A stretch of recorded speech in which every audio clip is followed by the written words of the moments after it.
नमस्कार विद्यार्थियों, आज अपन कक्षा 9th की गणित सीखेंगे। पीछे के दो वीडियो आपने देख लिए होंगे। आज अपन 1.2 के बारे में चर्चा करेंगे, उनके सवाल सीखेंगे। तो आपने अपनी नई बुक देख ली होगी, नहीं देखी होगी तो देख लीजिएगा। ये एनसीईआरटी की नई बुक है, वो लागू की है। आज से 5 या 4 साल पहले जो एनसीईआरटी का सिलेबस लगता था पाठ्यक्रम में, वही है, वही चीजें हैं। 15 प्रश्नावली है जिनके बारे में मैंने आपको बता दिया। अब अपन 1.2 के सवाल को क्रमबद्ध करते हैं। देखिए विद्यार्थियों, हमारा पहला सवाल क्या है 1.2 का। किसका विद्यार्थियों? 1.2 का। नीचे दिए गए कथन सत्य है या असत्य कारण के साथ अपने उत्तर दीजिए। अच्छा, सत्य है या असत्य बताना है और कारण के साथ क्या देना है? उत्तर। पहला प्रश्न क्या है, पहला सवाल क्या है?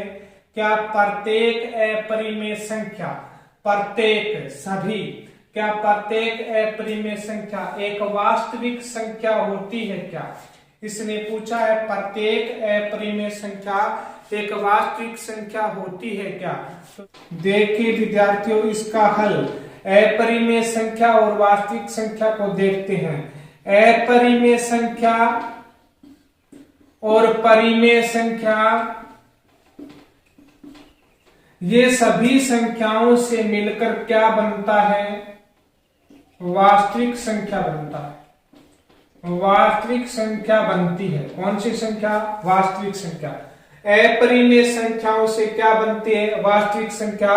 तो प्रत्येक अपरिमेय संख्या √2, √3, √4 सभी ये अपरिमेय संख्या ये किसके अंदर होती है? वास्तविक संख्या के अंदर होती है। मैंने आपको पहले के वीडियो में बताया था, नहीं देखे तो आप पहले के वीडियो देख लीजिएगा, आपको ज्यादा अच्छा समझ में आएगा। मैंने बताया था वास्तविक संख्या के अंदर प्राकृत संख्या होती है, पूर्ण संख्या होती है, पूर्णांक संख्या होती है और परिमेय संख्या होती है और अपरिमेय संख्या होती है। ये सब होता है। और मैंने आपको ये बताया दुनिया की सभी संख्या क्या होती है? वास्तविक संख्या होती है। तो प्रत्येक अपरिमेय संख्या एक वास्तविक संख्या होगी, क्योंकि जो वास्तविक संख्या है वो इन्हीं से तो बनती है, अपरिमेय से और परिमेय से बनती है। तो अपन क्या लिखेंगे? दिया गया कथन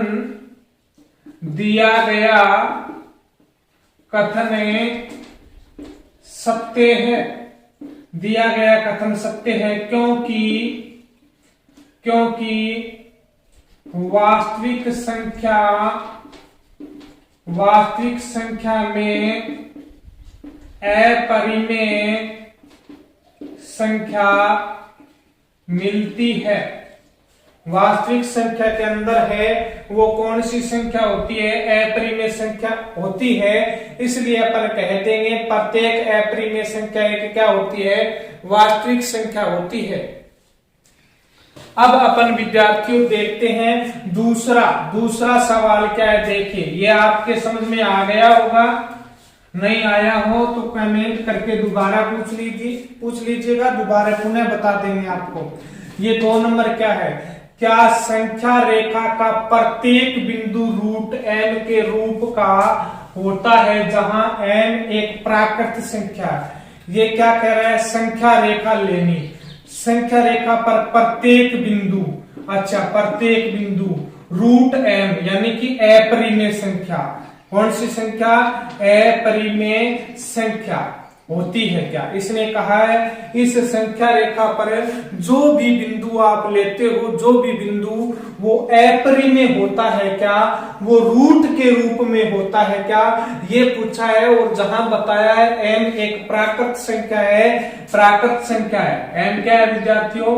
प्राकृत संख्या। और प्राकृत संख्या मैंने बताया था 1, 2, 3, 4 डॉट ये होता है। तो ये पूछ रहा है √1, √2, √3, √4, √5 प्रत्येक बिंदु, यानी कि संख्या रेखा का प्रत्येक बिंदु रूट में होता है क्या? नहीं विद्यार्थियों, संख्या रेखा का प्रत्येक बिंदु रूट में नहीं होता। ये देखिए यहाँ पे एक है, सीधा एक है, वो रूट में होता है क्या, 0, 1, 2, 3, यहाँ पे तो माइनस की भी संख्याएं होती है, ये सभी संख्याएं होती है इसके अंदर संख्या रेखा पर। संख्या रेखा पर दुनिया की सारी संख्या होती है, प्राकृत, पूर्णांक सब होती है। ये क्या कह रहा है यहाँ पे, ये कह रहा है कि प्रत्येक बिंदु यानी कि संख्या रेखा पर प्रत्येक बिंदु अपरिमेय संख्या होती है क्या, तो ये नहीं होता, अपरिमेय नहीं होता है। संख्या रेखा पर तो सभी संख्याएं आती है। तो अपन लिख देंगे दिया गया कथन असत्य है क्योंकि संख्या रेखा पर प्रत्येक संख्या रूट ए में नहीं हो सकती या प्रत्येक संख्या अपरिमेय नहीं हो सकती। क्यों विद्यार्थियों, दोबारा बताता हूं, ये संख्या रेखा है, इसमें क्या होती है, वास्तविक संख्याएं, वो किससे बनती है, परिमेय से बनती है और बनती है अपरिमेय से। तो आप देखिए कि इसमें केवल रूट पूछा है, रूट वाली संख्या कौन सी होती है, अपरिमेय। तो दुनिया का प्रत्येक बिंदु संख्या रेखा पर हर एक बिंदु रूट का नहीं होता है। यहाँ पे प्राकृत संख्या भी होती है, यहाँ पे पूर्णांक संख्या भी होती है, यहाँ पे सभी प्रकार की संख्याएं होती है। जरूरी नहीं कि हर संख्या रूट की हो, यहाँ पे प्रत्येक संख्या रूट की नहीं होती है। तो ये सवाल आपको अच्छी तरीके से समझ में आ गया होगा। अब अपन देखते हैं तीसरा सवाल क्या है। तीसरा सवाल, क्या प्रत्येक वास्तविक संख्या एक अपरिमेय संख्या होती है क्या। आपको अभी बताया कि वास्तविक जो संख्या है विद्यार्थियों, आपकी जो वास्तविक संख्या है वो परिमेय संख्या से भी बनती है। किससे, परिमेय संख्या से, और बनती है अपरिमेय संख्या से। कहने का मतलब है वास्तविक संख्या है वो अकेली अपरिमेय से नहीं बनती, वास्तविक संख्या परिमेय से भी बनती है, वास्तविक संख्या अपरिमेय से भी बनती है। वास्तविक संख्या में दुनिया की सभी प्रकार की संख्या होती है।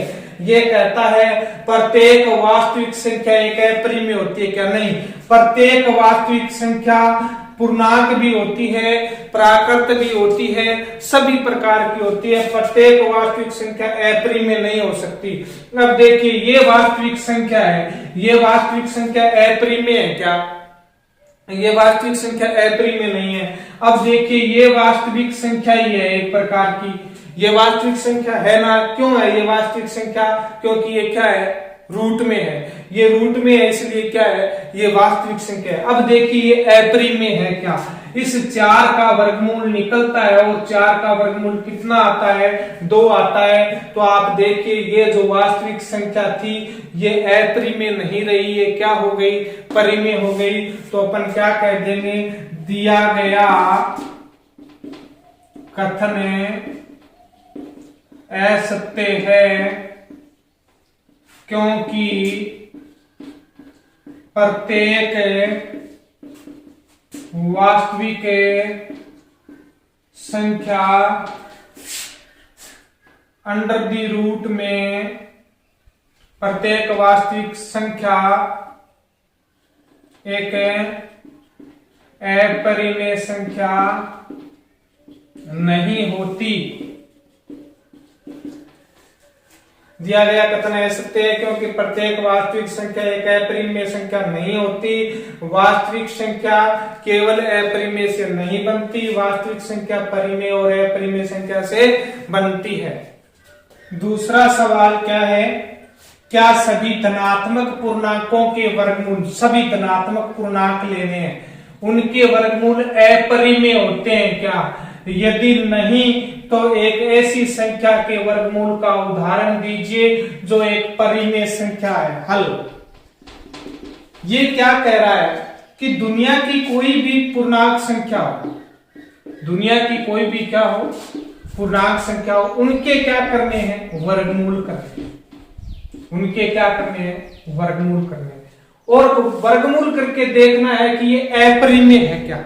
मैंने आपको बताया था अपरिमेय जो होती है जिनका वर्गमूल नहीं निकलता, आसानी से दशमलव में निकलता है। तो देखिए √1 का वर्गमूल कितना होता है 1, √2 का वर्गमूल नहीं निकलता, ये √2 ही रहेगी, √3 का वर्गमूल नहीं निकलता, √4 का वर्गमूल कितना होता है 2 होता है, और √5 का वर्गमूल नहीं निकलता, √6 का वर्गमूल नहीं निकलता। देखिए शॉर्ट में उत्तर √4 का कितना आता है 2, और √3 का √3 ही रहता है। तो क्या हो गया, परिमेय संख्या बन गई, और ये यहाँ पर अपरिमेय संख्या ही रह गई। तो अपन कह देंगे कि सभी धनात्मक पूर्णांकों के वर्गमूल अपरिमेय नहीं होते हैं, अतः दिया गया कथन असत्य है। और इसने कहा उदाहरण भी दीजिए, उदाहरण दे दिए यहाँ पे, तो क्या लिखेंगे, दिया गया कथन असत्य है क्योंकि सभी धनात्मक पूर्णांक के वर्गमूल, सभी धनात्मक पूर्णांक के वर्गमूल अपरिमेय नहीं होते, वो परिमेय भी होते हैं। जैसे √4 बराबर 2, इस प्रकार अपन लिख सकते हैं। तीसरा सवाल हमारा क्या है, दिखाइए कि संख्या रेखा पर √5 को किस प्रकार निरूपित किया जा सकता है। यानी कि संख्या रेखा पर √5 का निर्धारण करना है। इससे पहले विद्यार्थियों अपन क्या कर चुके हैं, √2 का √3 का निर्धारण कर चुके हैं। अगर आपको संख्या रेखा पर √2 और √3 का निर्धारण देखना है तो पीछे की वीडियो जरूर देख लीजिएगा। अब देखिए √5 का निर्धारण क्या होता है। पहले तो अपन को √5 बनाना है, किससे, पाइथागोरस प्रमेय से, पाइथागोरियन त्रिक से। अपन को विद्यार्थियों एक त्रिभुज बनाना है, ऐसे अपन त्रिभुज बनाएंगे। ये दूरी अपन 2 इकाई ले लेंगे, ये दूरी अपन 1 इकाई ले लेंगे। ये आपको पहले से मालूम होना चाहिए ऐसा किस प्रकार करना है, इसलिए आप समझ लीजिए। अब ये निकालना है, ये ABC कर दिया, ये कर्ण निकालता हूं मैं, कर्ण कितना आता है। तो कर्ण निकालने के लिए आपको क्या करना पड़ेगा, पाइथागोरस प्रमेय लगानी पड़ेगी। ये आपका समकोण त्रिभुज है। कर्ण का सुकैर बराबर आधार सुकैर प्लस लंब सुकैर। कर्ण यहाँ पर आपका क्या है, AC है। AC का सुकैर बराबर आधार कितना है 2, यहाँ पे 2 का सुकैर कर दीजिए, प्लस यहाँ पे लंब सुकैर, लंब आपका कितना है 1, यहाँ पे 1 का सुकैर कर दीजिए। AC सुकैर बराबर 2 का सुकैर, तो 2 गुणा 2 बराबर कितना आ जाएगा 4, और 1 का सुकैर 1 होता है। AC सुकैर बराबर 4 प्लस 1 करें तो कितना आ जाएगा 5 आ जाएगा। AC बराबर यहाँ से सुकैर हटाएं तो आगे रूट लग जाएगा, √5 बन जाएगा। AC बराबर आपका क्या आ गया √5। इस प्रकार आपको पहले क्या करना है, पाइथागोरस प्रमेय से √5 का अपने दिमाग में, अपने मन में निर्धारण कर लेना है कि किन दो संख्याओं से पाइथागोरस प्रमेय में √5 बनता है। तो किन 2 संख्याओं से बन रहा है देख लीजिए। यहाँ एक तो दूरी 1 इकाई ली है मैंने, एक दूरी मैंने 2 इकाई ली है। 1 और 2 से विद्यार्थियों यहाँ पे क्या बन रहा है, √5 बन रहा है। तो ये बात याद रख लीजिए, 1 और 2 से क्या बन रहा है √5। मैंने बताया कि 1 और 2 से क्या बनता है, √5 बनता है। अब आपको क्या करना है, एक संख्या रेखा बनानी है विद्यार्थियों। ये बना ली अपन ने एक संख्या रेखा। यहाँ पर कहीं हम 0 लिख देंगे, और यहाँ पे अपन 1 लिख देंगे, यहाँ पे अपन 2 लिख देंगे। ये लिख दिया, इधर -1 -2 होता ही है। अब अपन को क्या लेना है, आधार 2 इकाई दूरी लेनी है। तो यहाँ पे तो मैं O बिंदु लिख देता हूँ, यहाँ पे मैं A बिंदु लिख देता हूँ। ये दूरी अपनी कितनी हो गई, यहां से लेकर यहां तक 0 से 2 तक की दूरी हो गई अपनी 2 इकाई दूरी हो गई। अब इधर ये लंब अपन कितना लेंगे, 1 इकाई लेंगे। ये मैंने पाइथागोरस प्रमेय से बता दिया, परंतु ध्यान रहे इस बिंदु पे कितने डिग्री का कोण बनाते हुए लेनी है, 90 डिग्री का। अपन प्रकार लेंगे, प्रकार का ये सुई वाला सिरा तो ये बिंदु पर रखेंगे और ये पेंसिल की नोक वाला जो सिरा है इससे अपन चाप काटेंगे। तो देखिए ये प्रकार यहाँ पे इस प्रकार रख लेंगे और इस प्रकार एक क्या काट लेंगे विद्यार्थियों, एक चाप काट लेंगे। ये चाप काट लिया, फिर प्रकार यहाँ रखेंगे, यहाँ रख के 60 का चाप काटेंगे, यहाँ रख के 60 का चाप काटेंगे। ये आपका 60 डिग्री है, ये आपका 120 डिग्री हो गया। 60 डिग्री 60 डिग्री 120 डिग्री। अब अपन इसका आधा करके इस कोण का 60 का 90 डिग्री का कोण प्राप्त करेंगे। यहाँ प्रकार रख के चाप काटेंगे और यहाँ प्रकार रख के चाप काटेंगे। इस प्रकार इस बिंदु को और इस बिंदु को मिलाते हुए अपन क्या खींच देंगे, एक रेखा खींच देंगे। अब ये दूरी अपन को कितनी लेनी है, 1 इकाई लेनी है। तो 1 इकाई लेने के लिए अपन ये 1 इकाई नापेंगे स्केल से कि ये 1 इकाई कितनी है। जितनी ये 1 इकाई होती है उतनी ही यहाँ पे 1 इकाई का क्या काटेंगे, चाप। यहाँ अपन 1 इकाई का क्या काट देंगे, चाप काट देंगे। ये इतनी है उतनी ही ये लेनी है और 1 इकाई का चाप है काट देना है। यहाँ कोई बिंदु C अंकित कर देना है। अब ये हो गया O A C, ये आपके 3 बिंदु हो गए। अब O बिंदु को इस C बिंदु से आपको क्या कर देना है, स्केल की सहायता से विद्यार्थियों मिला देना है। मिलाने के बाद में आपको क्या करना है, प्रकार लेना है। प्रकार लेकर O को तो केंद्र मानना है, प्रकार लेकर O को केंद्र मानना है। OC को त्रिज्या मानते हुए एक वर्त घुमा देना है, एक चाप काट देना है। O को इस प्रकार केंद्र मान के OC, ये देखो OC यहां से लेकर यहां तक है, इस OC को त्रिज्या मान के क्या करेंगे, एक वर्त घुमा देंगे। तो ये अपना जो चाप यहाँ पे कटता है इस संख्या रेखा पर, जहां पर चाप कटता है कोई नाम दे देंगे बिंदु का, जैसे P नाम दे दिया। तो यहाँ पर अपने किसका निर्धारण कर दिया, √5 का निर्धारण कर दिया। इस प्रकार विद्यार्थियों √5 का निर्धारण करना है। तो इसकी व्याख्या कैसे लिखेंगे, रचना लिखेंगे। सर्वप्रथम एक संख्या रेखा खींची, संख्या रेखा पर 2 इकाई का OA भुजा लिया, फिर बिंदु A पर 90 डिग्री का कोण बनाते हुए एक सीधी रेखा खींची, फिर 1 इकाई का इस बिंदु A पर 1 इकाई, इस बिंदु A पर प्रकार रखकर 1 इकाई का चाप काटा और यहाँ पे बिंदु C अंकित किया। फिर O व C को स्केल की सहायता से मिलाया, O व C को स्केल की सहायता से मिलाया। O को केंद्र मानकर OC को त्रिज्या मानकर एक चाप खींचा और इस प्रकार संख्या रेखा पर यह चाप जहां काटता है वहां पर हमारा क्या प्राप्त हो जाता है, √5 प्राप्त हो जाता है। इस प्रकार संख्या रेखा पर √5 का निर्धारण किया जाता है। देखिए विद्यार्थियों 1.3 में आपके 4 सवाल थे, आज आपको 3 करवा दिए, एक सवाल बाकी है। वो क्या है, √2, √3, √4 इन तीनों का एक साथ अध्ययन करके इसका एक साथ निरूपण करना है और एक लंबा इस प्रकार सर्पिल बनाना है। उसका भी अपन कल अध्ययन करेंगे। पीछे की वीडियो आप तब तक देख लीजिएगा और ये चौथा सवाल और 1.3 के उदाहरण अपन कल सीखेंगे। तब तक के लिए जय हिंद, जय भारत।